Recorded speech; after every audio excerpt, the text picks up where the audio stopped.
Okay, we have a small part of a Dungeons & Dragons character sheet. How bad could this be?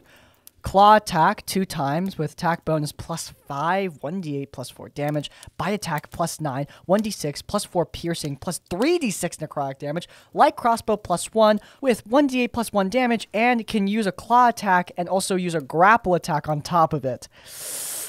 Hey, you got that character sheet for me? Yep, I already texted you the D&D Beyond link. It's all done and dusted. Oh, great, thanks. Is this your idea of a level 1 character? Of course, level 1 with a lot of homebrew. I did all the work for you. You should be thanking me. So, I mean, I'm obviously in the game, right? Okay, cool. Just thanks for letting me know.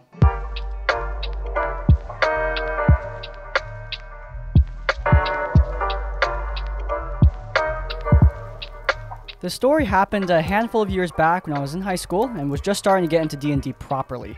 The school had a D&D club that experienced a bit of a DM shortage, which resulted in me taking up the mantle to try and help out. During my first ever big real campaign, I had a bunch of really fantastic players, and one that was a little more experienced, who I later found out had a reputation among the club. Gulag, name change, was a player who, putting it nicely, really knew his favorite archetype to play, and don't get me wrong, there's absolutely nothing wrong with playing something familiar and comfortable. Gulag's issue was just that he leaned into the archetype a bit too much, often to the detriment of other players and the dungeon masters. Said favorite thing was to play the strong but stupid barbarian and or fighter, and when I say stupid, I legitimately mean that the awaken spell could work on them. With one DM, he asked them if you could play a character with 2 intelligence, also known as below the actual bare minimum it's even possible for a character to have.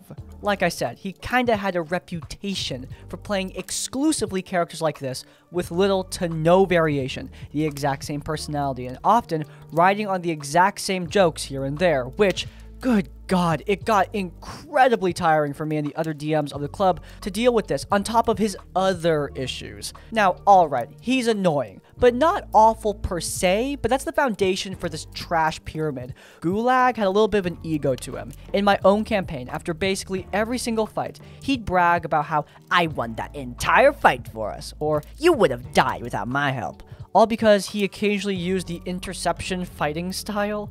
He was also straight up kind of disrespectful to the other players a good chunk of the time, with the aforementioned bragging about how he apparently single-handedly saved combats, and in turn, discrediting the other players' contributions.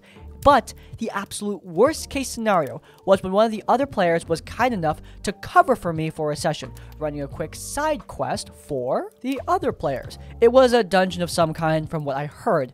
Gulag gave the poor guy crap and argued after triggering a rolling ball trap because he thought a slightly above average armor class, it legit couldn't have been higher than something like 19, should save him from any damage. He also didn't seem to have much respect for my world building as a dungeon master, as one circumstance in particular exemplified when the party met an orcish shopkeeper, and their interaction was basically a couple minutes of just, "So, how are your orc tribes doing?"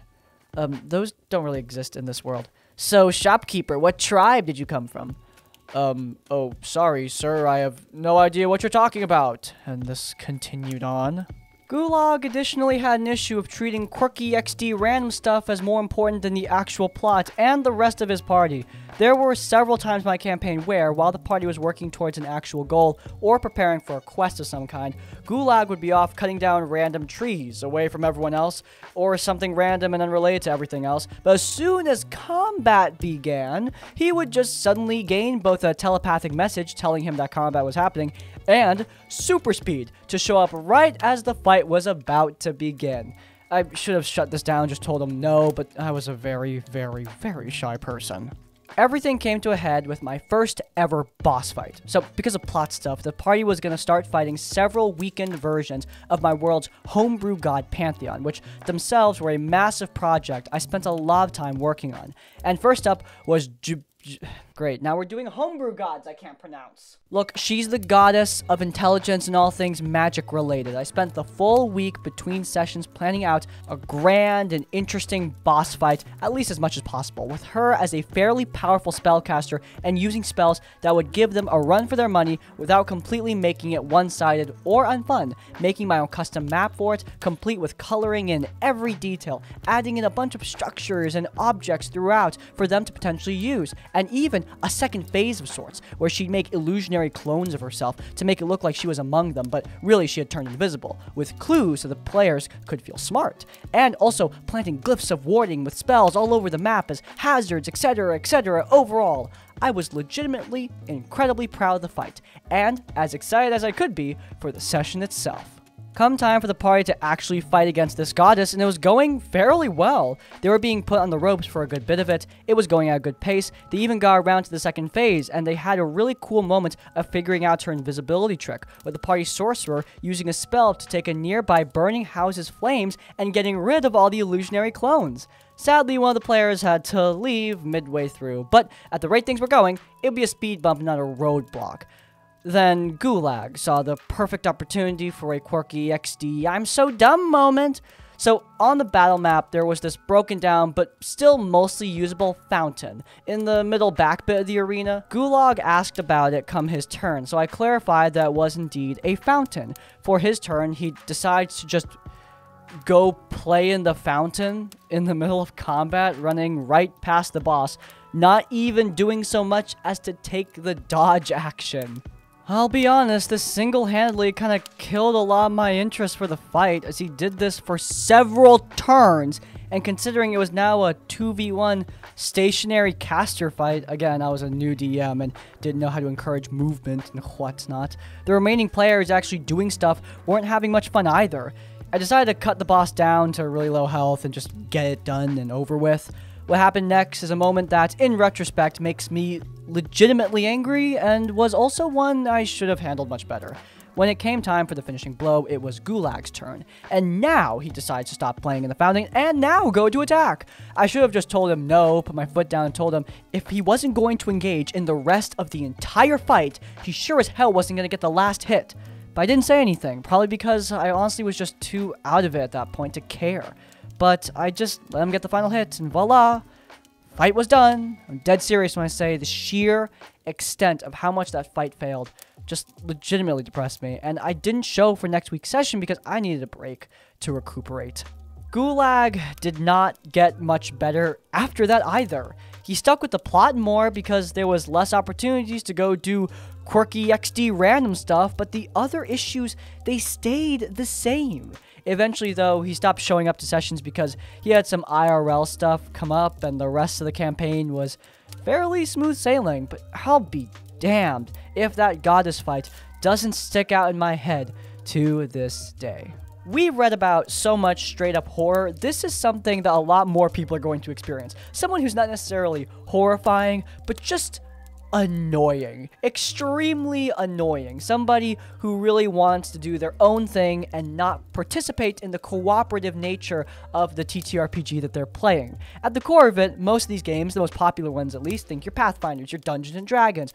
Those are meant to be played together as a group. And sometimes people take that as a reason to be selfish for some reason. This guy isn't necessarily being entirely selfish. He's just being a really wannabe class clown. Think back to high school, uni, you all know the kid I'm talking about, right? The one who's loud, but just doesn't have a lot to say. It annoys people, but the worst part is, it's hard to justify kicking someone over something like this, because you're like, oh, they're just making stupid jokes and being annoying. Is that really worth a kick?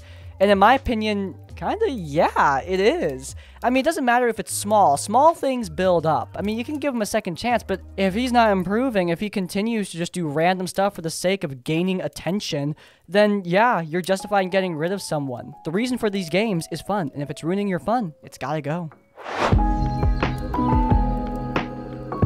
DM. It was his first time DMing. Bard, the problem player. Barbarian, and Cardslinger, another homebrew class. Also, there's me. Anyway, this story isn't too bad, but basically, I am usually a DM, and one of my friends that I had introduced to D&D wanted to try DMing himself. He made a really cool homebrew world with really good story and an interesting new magic item system. We started in a prison of the bad guys and got into a really difficult combat with the guards. None of us really had any items or weapons, so Barbarian and Cardslinger were at a massive disadvantage. DM balanced this out by giving Bard and I cuffs that dealt damage to us when we cast spells. I ended up breaking my shackles so I could cast spells again. Instead of doing the same, Bard threw a chair at the guard, provoking him. He ended up almost dying and running away for the entire combat while complaining out of character the entire time. After a long combat, we had taken out all the guards and started to explore this prison. We each found some small magic items, but because of low investigation rolls, Bard found one less than my character with 20 intelligence and expertise in both investigation and arcana. He got super angry and kept complaining about how the DM was being unfair.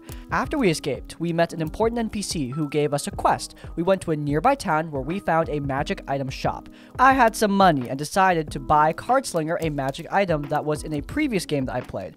Bard was the owner of the item in the other campaign. I haggled with the shop owner and rolled high, so I got a discount. I only had 5 gold pieces left though. Bard went to the shop and didn't see anything he wanted, so he got angry that I bought the magic item he wanted for someone other than him.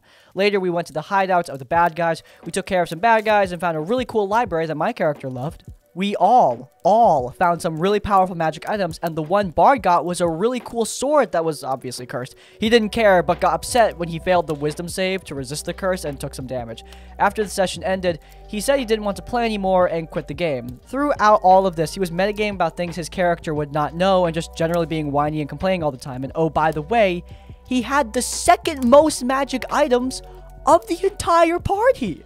TLDR, Bard metagames and complains about not getting enough magic items, even though he had more than most of our party.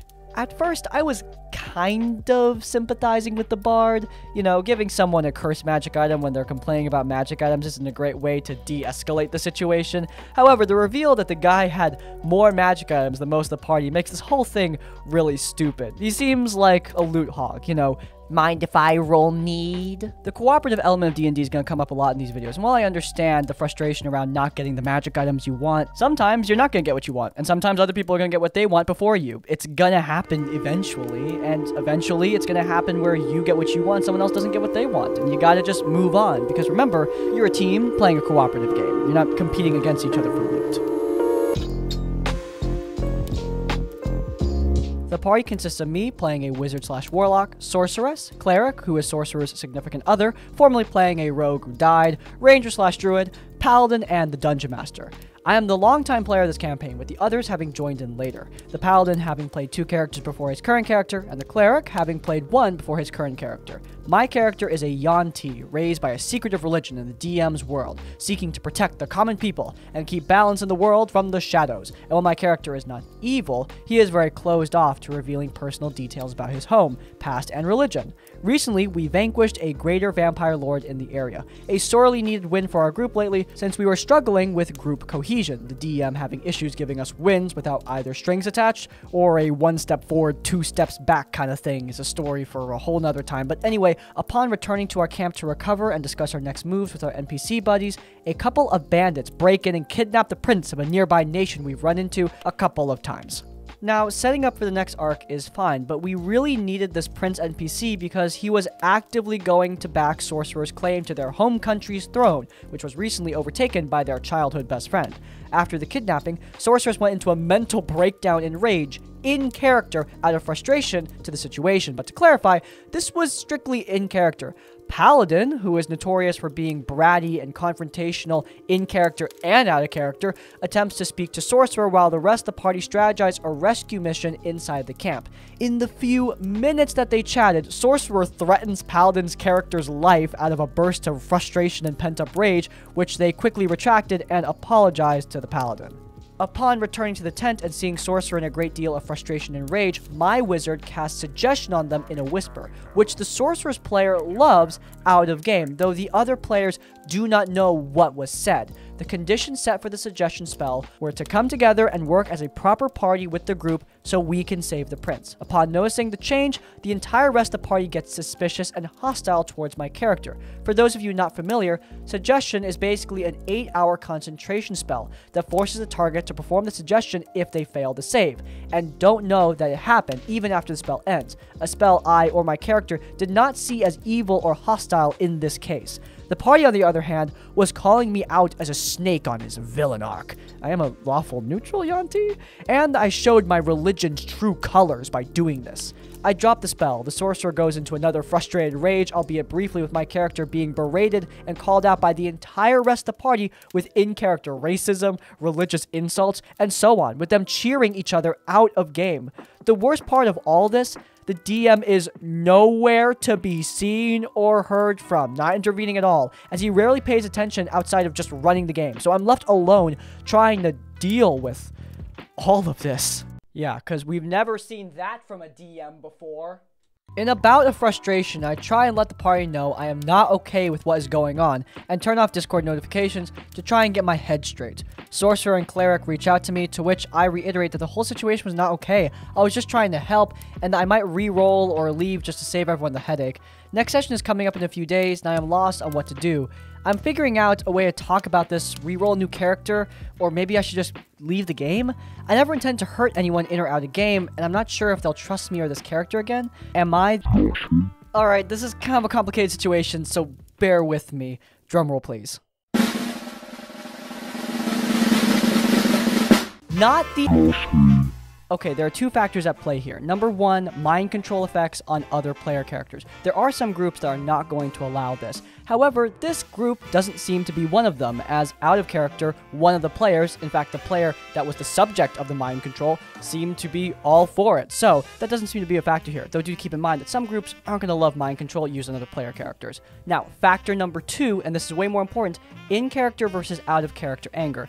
Clearly, the group thinks this is in-character anger, but it's starting to bleed. Character bleed could be a whole video on its own, but when you're yelling at somebody so much that they start to feel it out of game, it is something you should be concerned about. I think it warrants talking to the group over. Tell them, hey, that made me really uncomfortable. Explain to them why it made you uncomfortable, and explain that maybe it would be better if they were to go easier on your character next time. They don't need to love your character or bow to their every need or anything, but they need to at least be kind of nice, you know? Bleed needs to be managed carefully. I don't think this should force you to leave the group or re-roll a character.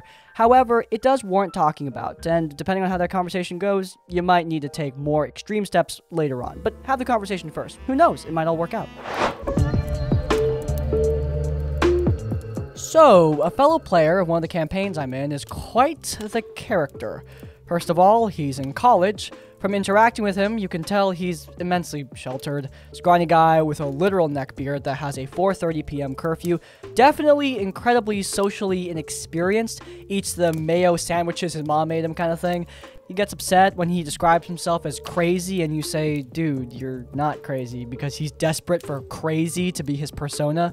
That's all a typical description of someone you'd probably expect to hear about on a subreddit like this, but the thing is, he has a few annoying qualities outside of just life. Aside from subjective things I don't like about him, he tries to god mode his D&D characters, always trying to get the DM to let him do wild things that bend the rules way too much. Obviously, as a dungeon master, you can be creative and let players have some freedom, but he tries to take a mile from an inch all the time. And if that wasn't annoying, every single one of his characters are the wannabe loner types.